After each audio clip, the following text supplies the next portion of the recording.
don't know what happened. It's I don't know. happening. But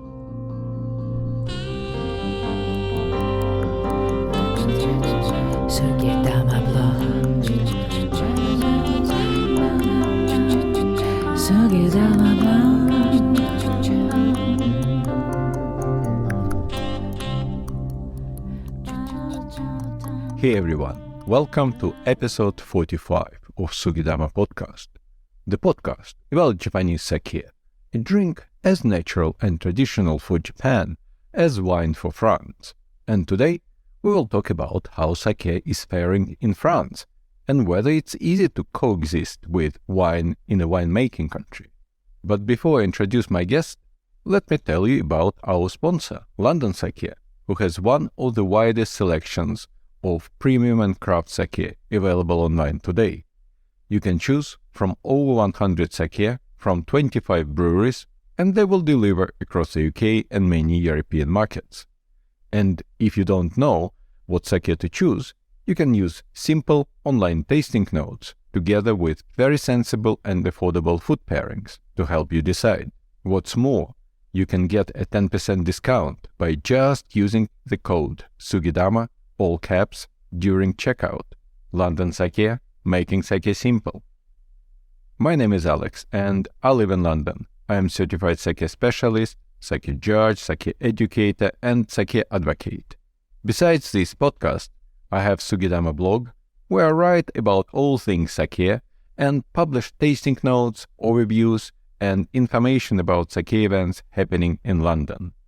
And recently, I have added a new section to my blog, which collects all sake reviews written by me or some of the guest writers on the blog in one place. So check it out.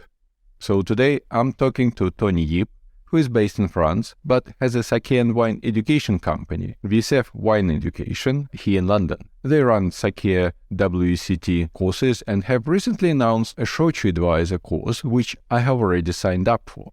I think I will talk about my experience here in the final episode of this season in May. So stay tuned. And by the way, you might remember Tony from his short interview in episode 37, where I was talking to various people at the British Sake Association event. So check it out if you haven't listened to it. But now let's listen to my conversation with Tony about the sake scene in France and in Paris in particular. Please welcome our guest. Hello, Tony. How are you? Hello, Alex. Thank you very much. I'm very good. And yourself? Yeah, I'm good. I'm good. Thanks a lot for agreeing to talk about sake scene in Paris and in France. It's quite exciting because France is definitely it's a big country for different drinks, and I hope that sake has its own place there. But before we start talking about France, why don't you tell us about yourself, what you do, and how you got into sake?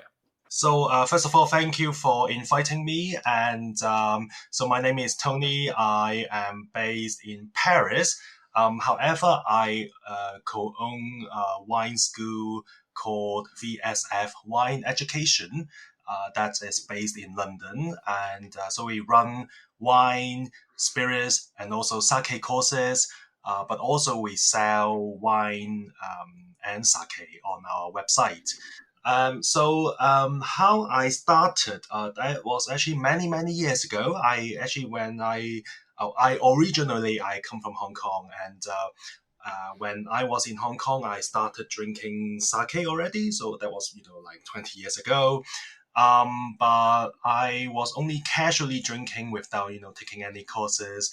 And also at that time when I was in Hong Kong, it was mostly Jumai Daiginjo style of sake. So I moved to France. I moved to Paris about 13 years ago.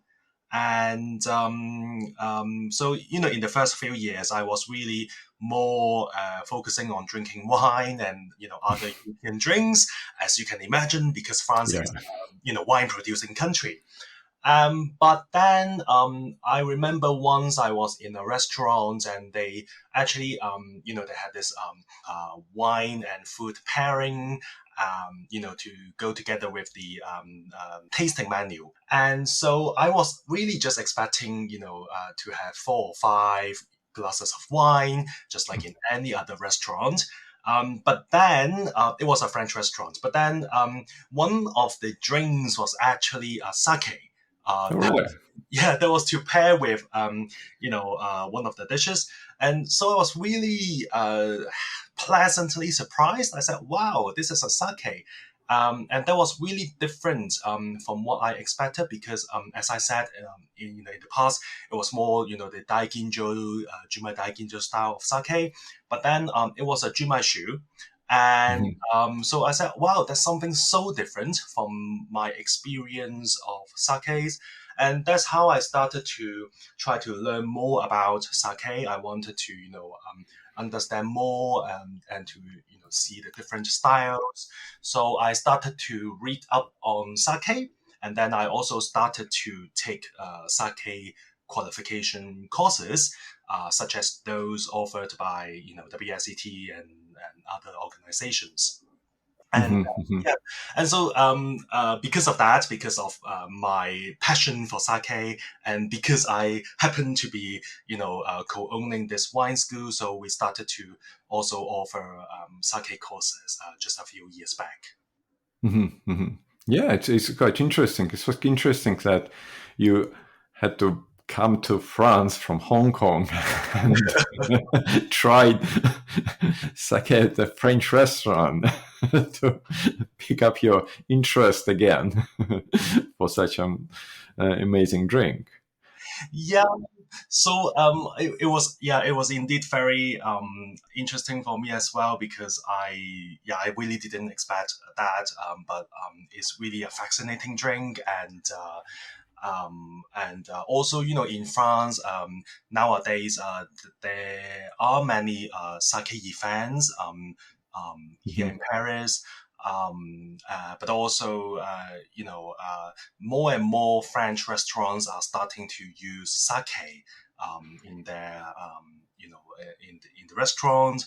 Many of them are using sake, as I said, in like a tasting menu. They might offer 1 or 2 sakes in a flight.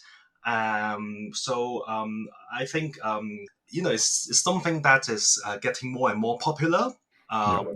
Although, of course, it's not in every single restaurant yet, but you do see some restaurants are trying to be more creative, and they would add some sakes on the menu.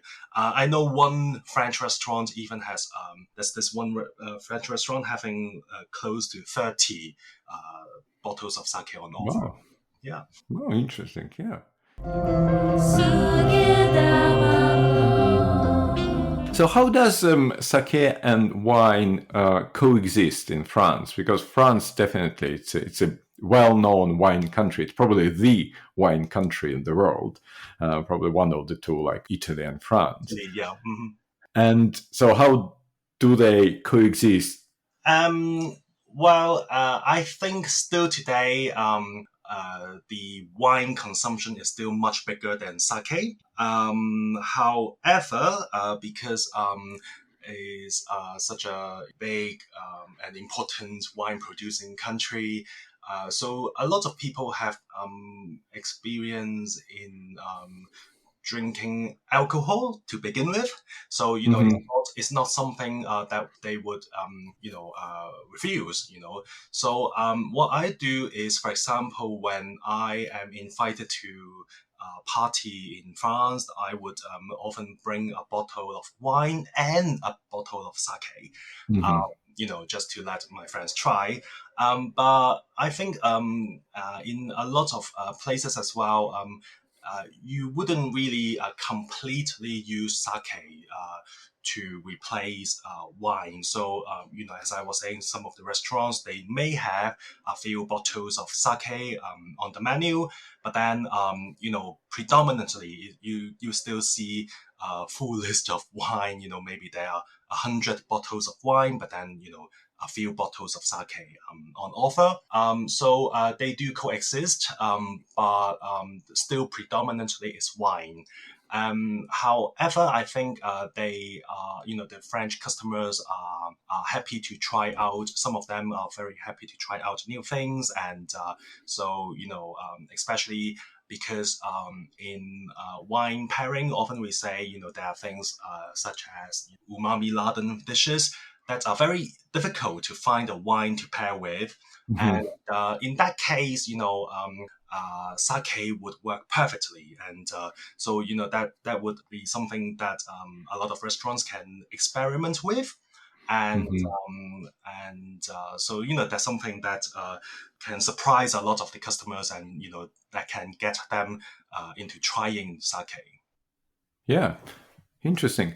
So when you bring a bottle of sake to some party, well, you've got some people, I assume some French people, or probably some people from other countries. So what is the opinion of, what do they say about sake if, for example, they have never tried it before, or something like they're probably not very well familiar, and when they try it, what you bring, what is their opinion?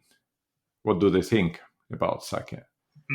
Well, I think people do like sake, and they feel it's something really special. And but then I think I have to add that in France, the word sake may have some negative connotations, or people might have associated sake with something else, because actually in France, in many Chinese restaurants, Asian restaurants, at the end of the meal, very often they are offered a glass of what they call sake, but that may actually be some sort of unknown drink from China or other parts of Asia. Of course, in China, they do produce very good baijiu and so on as well. But very often, the one that is used in those restaurants may not be something really of high quality, and that is usually a distilled spirit. And so, for many French people, when they have never tried sake before, when you say the word sake, they may associate the drink with something, that is a spirit, and that has a very high alcohol content. And so very often, even though they may want to try, they might say, oh, maybe I will leave that to the end of the meal, instead of having that in the middle of the meal, or as an aperitif. But so what I do to overcome that hurdle is to tell them, it's not to tell them that it's a sake. So very often I just bring a bottle and I serve them the drink and say, oh, have a try, have a sip of that. And if I do it that way, then they would be very happy to try, and also of course they would be surprised by the quality of the drink, and they will ask, oh, what's that? Then I would say, oh, that is actually a real sake in Japan. And so very often, they will be converted into sake lovers. Yeah, it's quite good strategy to not to tell them to avoid any kind of presumption that about the drink, but let them try and then tell them what it is. Yeah, I think it's obviously it's a good strategy, because the misconceptions you describe, they exist, in the UK as well, as you might know, because people very often say, oh, sake, probably it's a spirit, or sake, it has to be drunk hot, things like that, which is very, very, absolutely either untrue or very, very debatable. So yeah, it's quite interesting that it's pretty much universal misconception, universal myths that exist probably in many European countries about sake.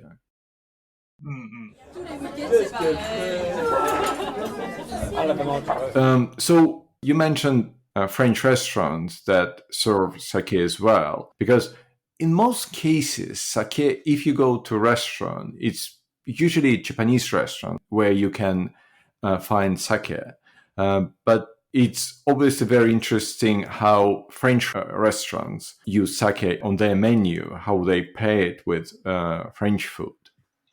So I remember there was one restaurant using a koshu, an aged sake, to pair with,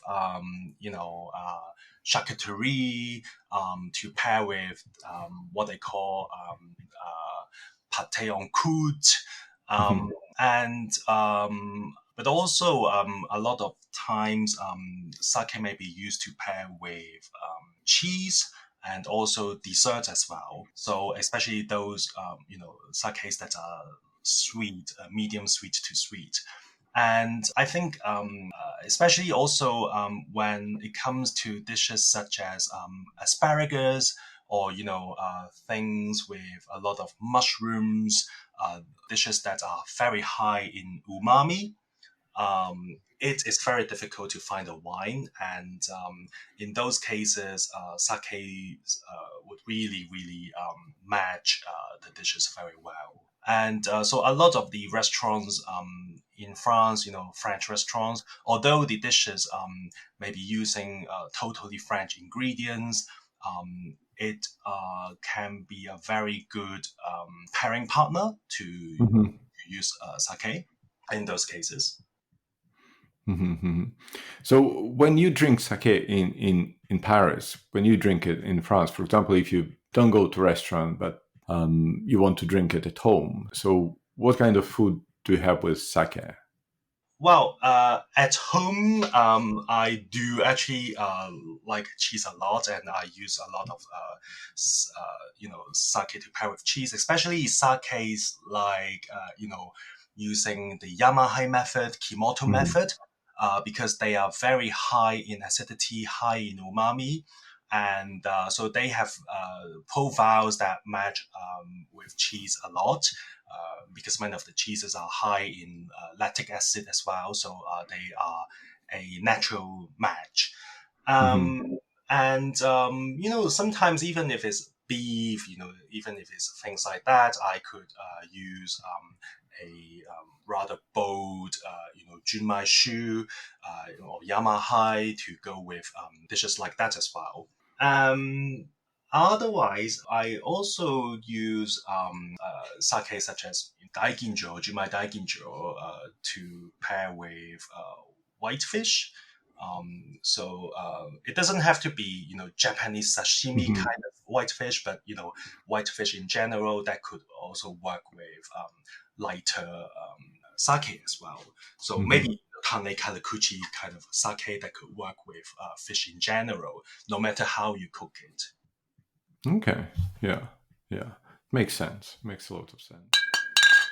So, in terms of where people can get sake, what is the main, let's say, channels where people usually drink or buy sake? Is it more like restaurants, Japanese restaurants, or it's also some sake shops that, or wine shops? How does it work in France, in Paris? So in Paris, there is a huge Japanese community with a lot of Japanese restaurants. So of course, you can go to a Japanese restaurant and you can have sake there. But also because of the Japanese community, there are some Japanese grocery stores where you can find sake in store. Hmm. Otherwise, there are also a few specialist sake shops, so they sell sake only. Hmm. Or some shops are selling Japanese, like a regional products shop. So there's a shop, for example, selling Niigata products only, including food from Niigata, but also a lot of sake from Niigata, for example. And then online sales, there's another channel. So there are a few websites selling sake in France. And I think it's also worth mentioning that because France is part of the European Union, so actually a lot of these websites, they do not just sell to France, but also other parts of the EU as well. So and that's the same. That's the same for the reverse as well. So, some companies that are based in the Netherlands or Belgium, they also supply to France as well. So it's also possible for some of the French consumers to buy online through those websites. But otherwise, there is actually also quite a number of importers in France. So they supply to restaurants, and also some of them, they also sell directly to customers as well. Okay. So is it easy to buy sake in Paris, or you have to go somewhere which is, I don't know, not very convenient, or you can, find it? It's getting easier and easier. So there are a few specialist shops. So if you really want to have a huge selection, then you might want to go to those shops. However, in many of the wine shops now, they may have, 2 or 3 bottles of sake to choose from. Not a great number of choices, but if you just want to go to somewhere very close to your place, it's always possible to find sake. So even 2 of the biggest wine shop chains, I'm not going to name the shops, but they both have sakes on offer. So it's definitely possible to buy from basically every street in Paris. Also, as far as I know, in France, actually, it's not just a wine producing country. There are also at least 3 sake producers, France. So they also supply to the local wine shops and grocery stores as well. So I know one of the very, very biggest chains in wine shop chains in France. They have started to sell sake recently, made in France sake. So even in a cheese shop chain, very recently, I saw that they started to add a sake to interesting. Yeah, to the shelf. Yeah, because it's a lot of sense, because I mean, cheese and sake, as you said, it's a perfect combination.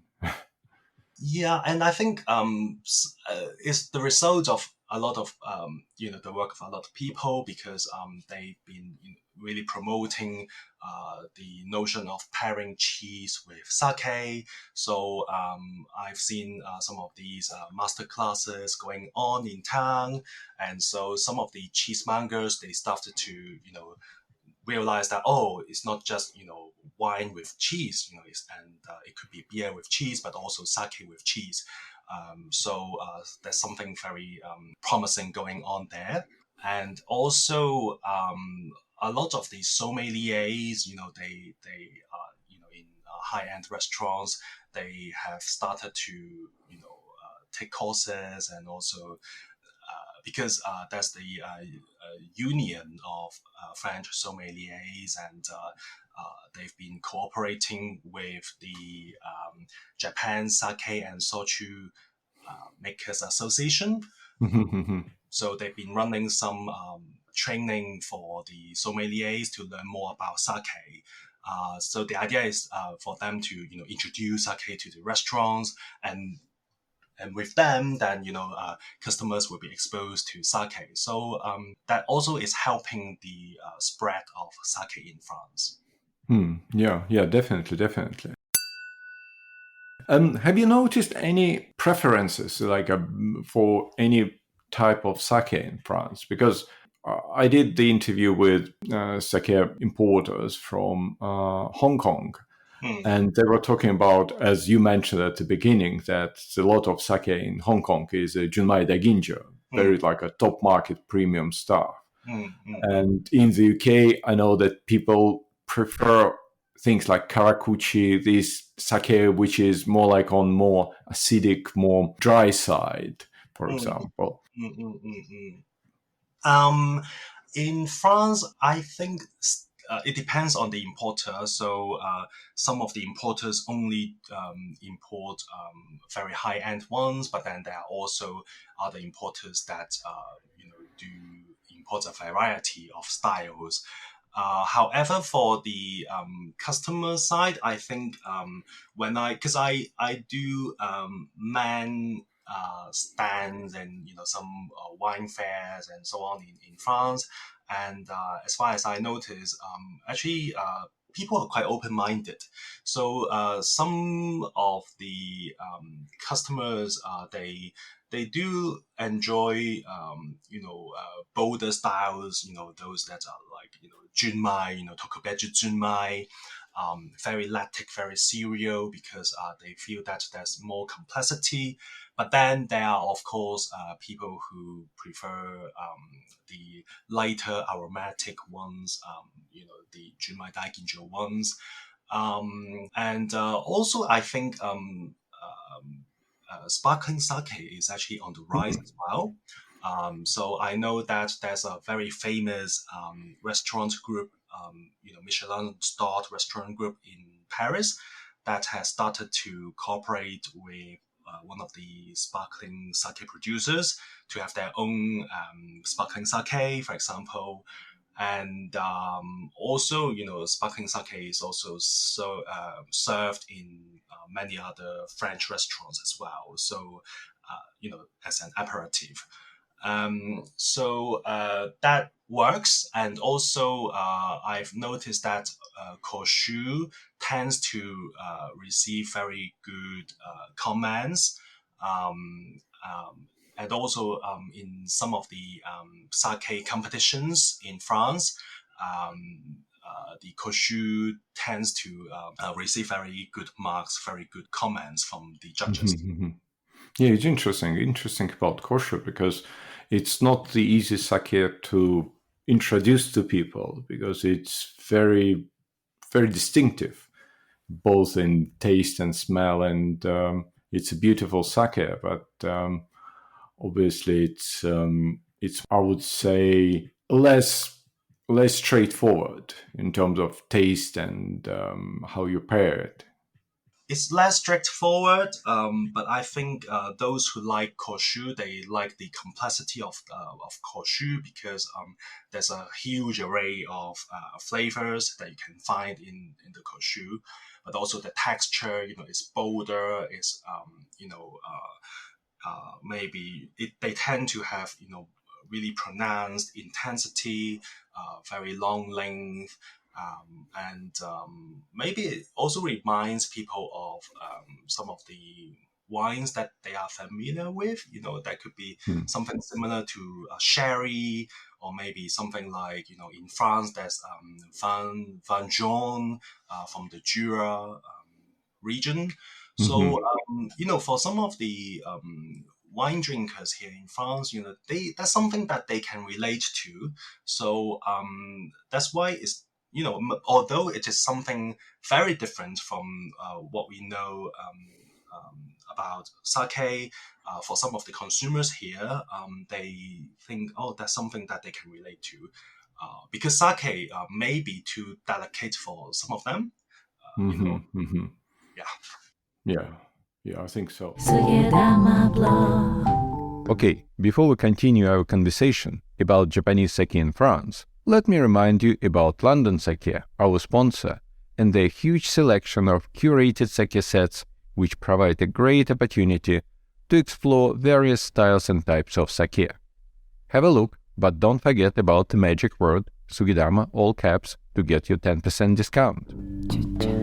So, do you think that wine culture in France is a positive thing for sake, or it's a negative thing? Because probably people understand more about different drinks, so they're probably more acceptable for sake, or vice versa. They say, oh, we're a wine drinking country, we have a lot of beautiful wines, why do we need sake? So what do you think? What is your opinion? I think is you do have both sides of opinions here in this country, because of course, obviously, it's a wine producing country with a lot of wine styles to taste to taste here. So also in terms of maybe pricing, because there's a huge supply of wine. Of course, the wine prices can range from very affordable to very expensive. But then sake starts, from maybe 30, 40 euros a bottle, whereas wine can start from as low as 4, 5 euros. Yeah. But then the range is much narrower for sake, so you probably don't have sake that is over 150, 200 here in France. But then wine can go up to very, very expensive prices. Yeah, so because there is a huge production here, so for some people, as you said, so they may think, oh, so what's the point of drinking things other than wine?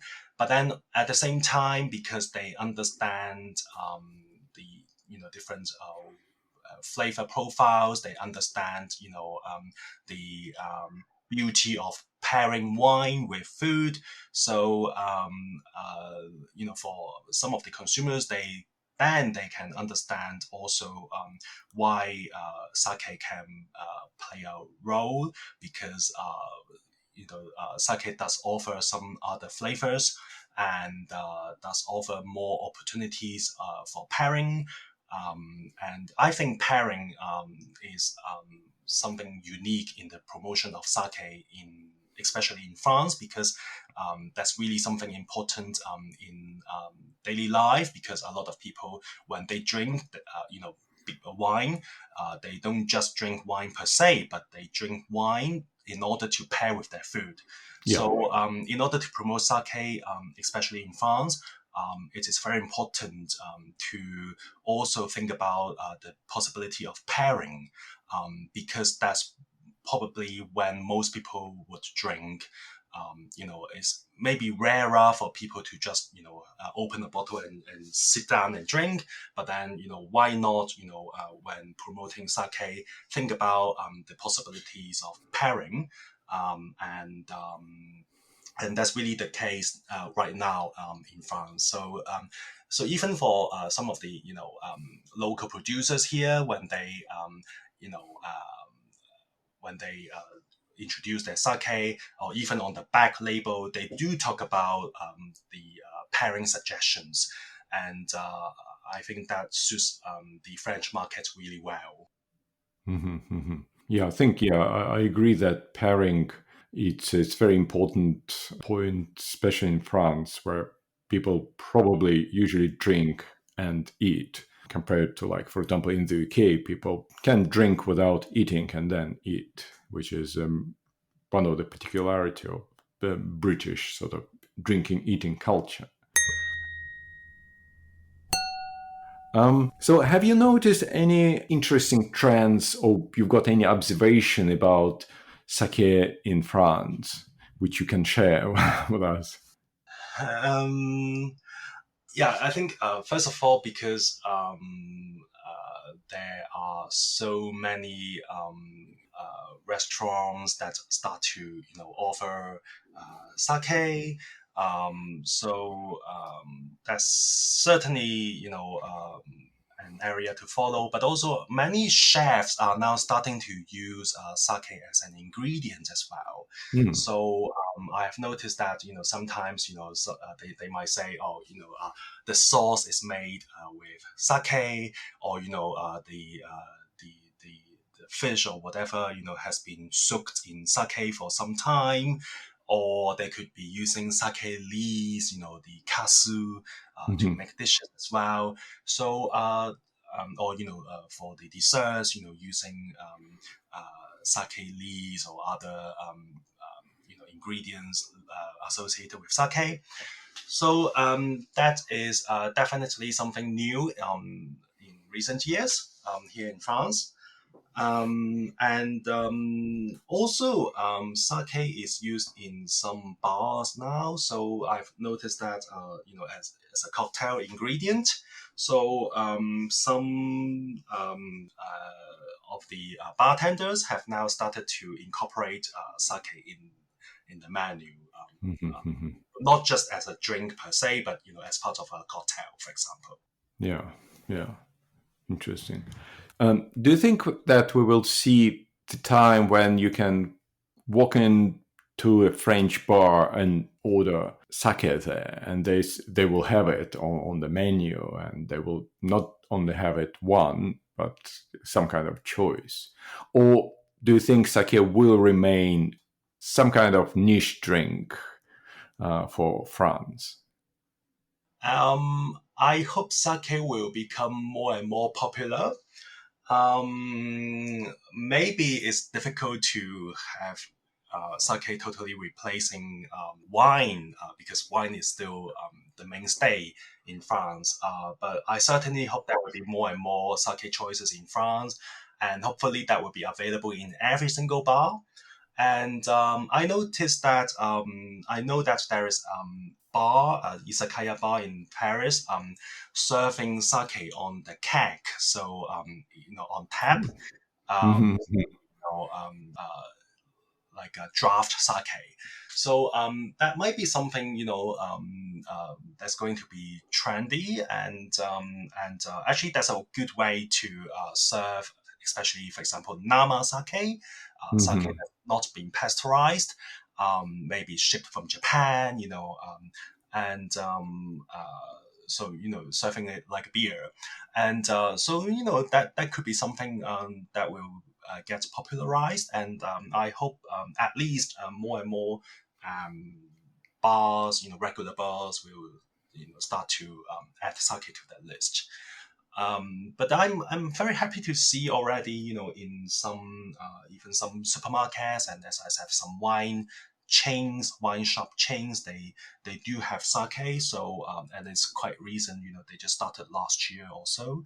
So I hope that they will try to add more and more products to their portfolio, and so that will certainly help to popularize sake. Okay.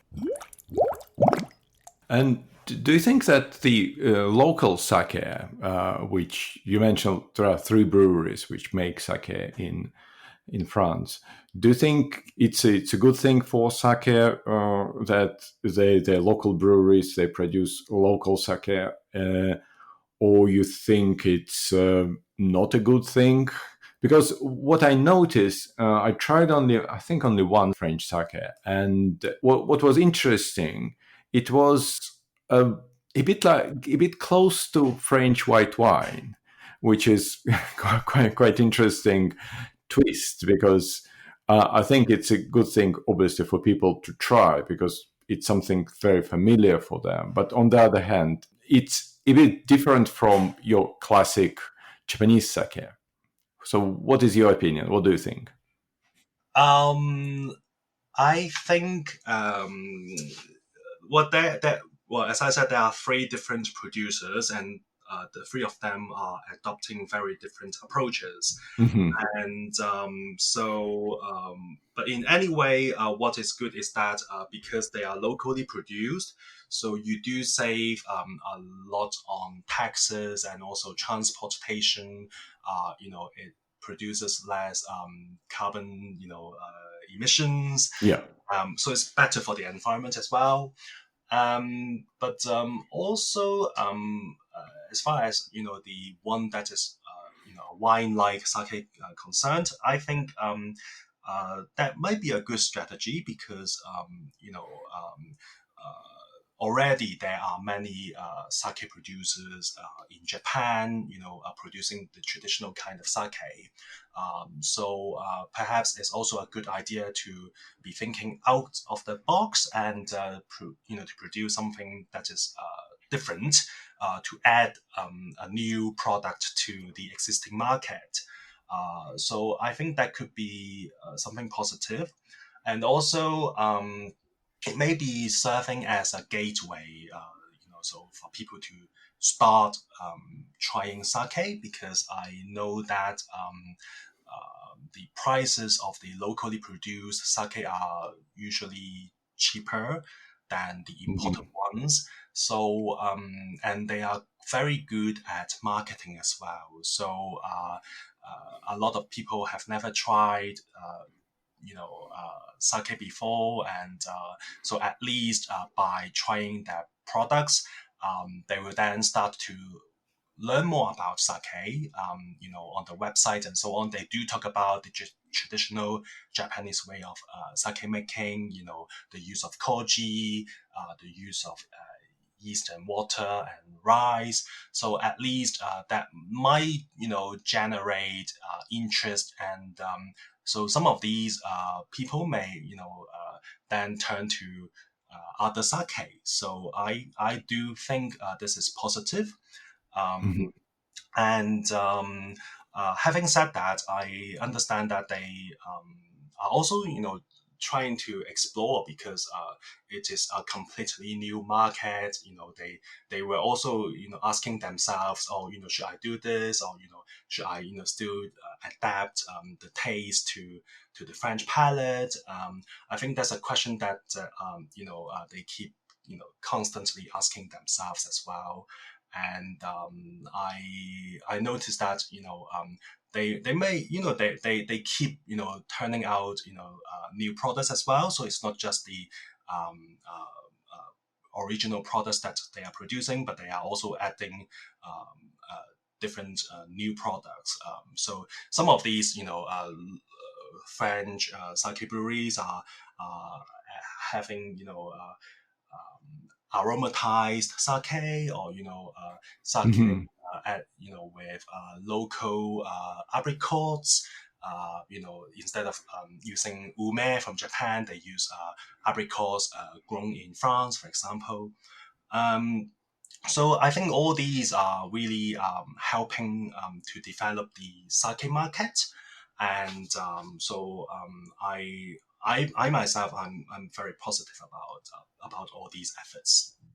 Yeah, yeah, I absolutely agree with you. I think it's a good thing that the local breweries they trying to make something very connected with the culture and environment they operate when they make sake, and not trying to replicate something that is made in Japan, but come up with their own ideas and interesting products. Because I think they've got a bit more freedom outside Japan, because in Japan, obviously, sake is very regulated in terms of what can be called sake, what can't. Mm, Um, Obviously, Nihonshu is Nihonshu, and it's if you try to do something different, you might find yourself in not being able to call it Nihonshu, and mm, probably find it difficult to sell. While outside Japan, you can experiment and mm. You can experiment, but I understand that they also try to respect the tradition. So uh, is an experimentation, but at the same time, they do try to show the Japanese skills and the tradition as well. So at least they try to respect the use of things like koji and rice. Although the rice does not necessarily have to come from Japan, Mhm. because in order to be called a Nihonshu, you must actually use local rice, and the sake, of course, has to be produced in Japan as well, among other criteria. But then, as you said, outside of Japan, then you have a little bit more of liberty. Yeah. Although I do agree that you do want to still stick with certain traditions and regulations in order not to be confusing your consumers. So of course, you wouldn't be adding a lot of other things, but as long as you are playing, the game by the rules, and then there is still some room for creativity, and I think that's where it makes the sake world more interesting. That is by trying to explore new ideas. exploring maybe new flavors, trying to use new ingredients. So I know that, for example, you were trying to mention this sake brewery in France. So one of them, they use local lemon and local raspberries, maybe local apricots and so on to add to their sake, to flavor the sake. That could be something that will help to recruit more people into the world of sake. Yeah. Do you think we will see more breweries setting up, appearing in France? I mean, sake breweries. Actually, I know that there are a few people who have expressed interest in creating new sake breweries. And because in France, actually there are places growing rice. So in southern France, in the area near Arles and Nîmes, there they grow Camargue rice, and but then in this area in the Camargue, some people are trying to grow Japanese sake rice, as far as I know. So maybe in the next few years, we'll be able to try some locally made sake using Japanese sake rice varieties. At the moment already, at least two of the three sake breweries are using rice from the Camargue, but they are not the Japanese sake variety of rice. But they are really experimenting with that because in the south, the weather is much hotter and much warmer. That is really conducive to growing rice.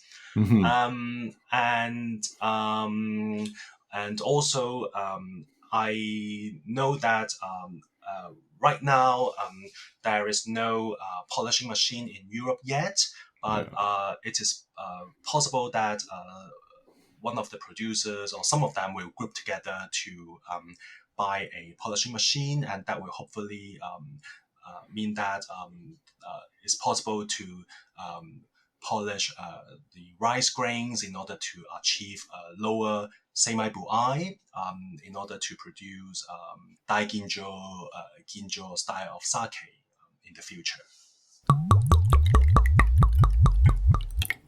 Okay, so recommendations. So I would highly recommend sake that is produced by Noguchi Naohiko Sake Institute. The sake is called Yamahai Aiyama 2018. As the name suggests, it actually uses the Yamahai method and using the rice variety Aiyama. And I really like the sake very much because it's actually produced by Noguchi Toji, who is very famous for several things. Number one, he actually revived the Yamahai brewing method after the end of the Second World War. And the second thing is also he was actually considered one of the gods of heavenly gods of sake making of the local Toji guild. So this sake is made using the Yamahai method and using a blend of 69% Aiyama and 31% Yamada Nishiki.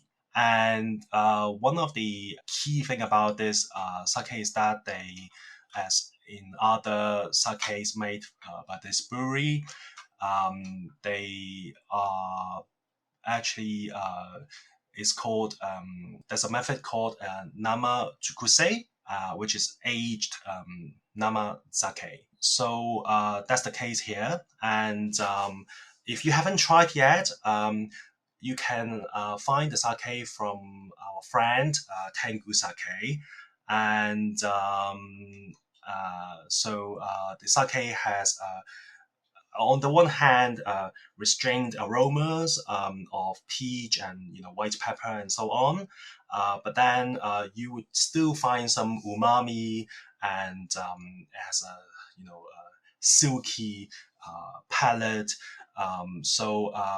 Go find yourself a bottle of sake if you haven't tried yet, I think that's something that you will enjoy.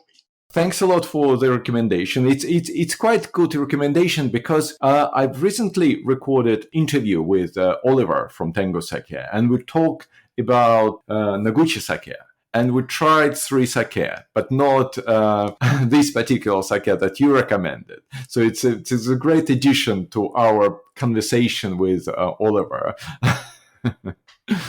because we now covered probably the whole range he brought from Noguchi Institute. Yeah, it's a great sake. It's amazing, and it's amazing guy. He is, yes, definitely. I mean, if any of the among the audience has not tried Noguchi-san's sake, really, I highly recommend that you try. Yeah, it's a great recommendation.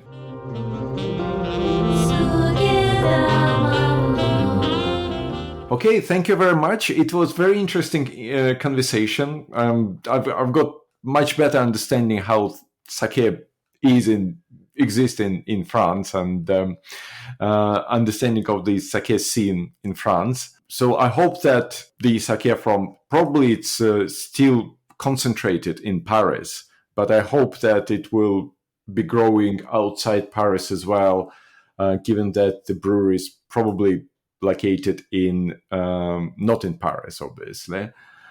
And another thing about France benefits from being rice grower, so the rice can be grown in France. So it's a great thing because you can make local sake with local rice, and as you said, the rice polishing be established in Europe, because it's probably one of the barrier for a lot of sake producers in Europe, in the UK, and probably in Spain, in Italy, because either they have to use unpolished rice, or they have to order rice either from the US or from Japan. So obviously I'm looking forward to the situation when the breweries will probably get together, discuss, and establish a rice polishing facility somewhere in Europe, and we will see more sake made of local rice, and not only just junmai, but the higher polished grades as well. Exactly, I'm totally looking forward to that, and once someone has acquired a machine, I think that can also be shared among different producers as well. So I think as long as that's our very first machine in Europe, that's going to be beneficial to the entire sake making community in Europe, as you said, so that they can then explore more different possibilities by not just having to import polished rice from Japan or from the USA, or using unpolished rice, but then they can actually polish their own rice here. That will also hopefully reduce the cost, and that's something super beneficial for the customers. Yeah, I absolutely agree. Okay, thanks a lot, Tony. It was very interesting conversation. I wish you all the best with. I hope that you establish the sake learning facility in France as well. I'm sure that it's going to be. I don't know if you already have, because I remember we're talking about it, and you said, "Oh, I'm still trying to do that because people more interested in learning about wine." But I'm sure that they will be interested in sake as well. I'm sure they are interested in sake as well. So I'm in the process of cooperating with some of the local sake players in France. So we'll see. at the moment, I'm not really establishing a new school per se in France, but there are going to be some interesting projects to come, and I will certainly share the information with you and also with other sake friends very soon. So thank you very much, Alex, for having me. It was a great pleasure to share what I know about the French market with the audience of the podcast. So thank you very much, and Kampai, everyone.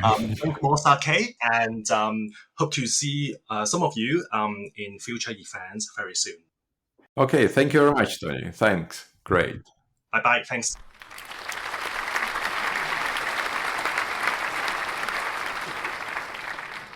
That's it for today. I'll be back with more interviews about Koheiji Sake Brewery and sake in Northern England, as well as a final episode of the season, where I might share my experience from the Shochu Advisor course I mentioned at the beginning of the episode.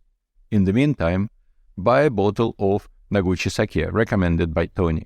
It's sold by Tengu Sake in the UK, and you might remember episode 38, where I was talking to Oliver, the founder of Tengu Sake, about Noguchi Sake Institute and their fantastic sake. If you haven't listened to it, please do. I think it was a good episode. But don't forget that you can always go to our sponsor, London Sake's website, and buy any other sake. And if you are looking for recommendations on what sake to buy, look up the tasting notes section on my website, sugidama.co.uk. I'm adding new sake there every now and then. Also, I have now added a section with sake reviews with many recommendations, so look at them as well. If you have any questions or suggestions about sake topic, just drop me a line.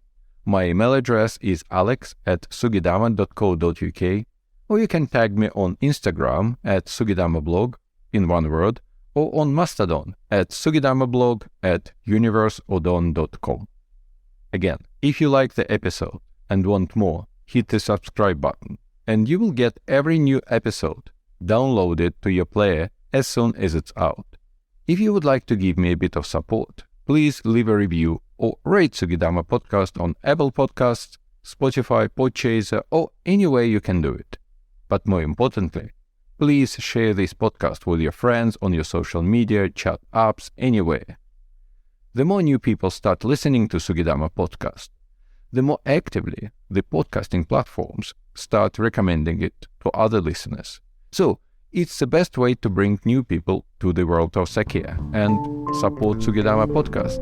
Thanks a lot for listening. Kampai. Suge, suge, suge, Sugidama blog. Suge, suge, suge, Sugidama blog.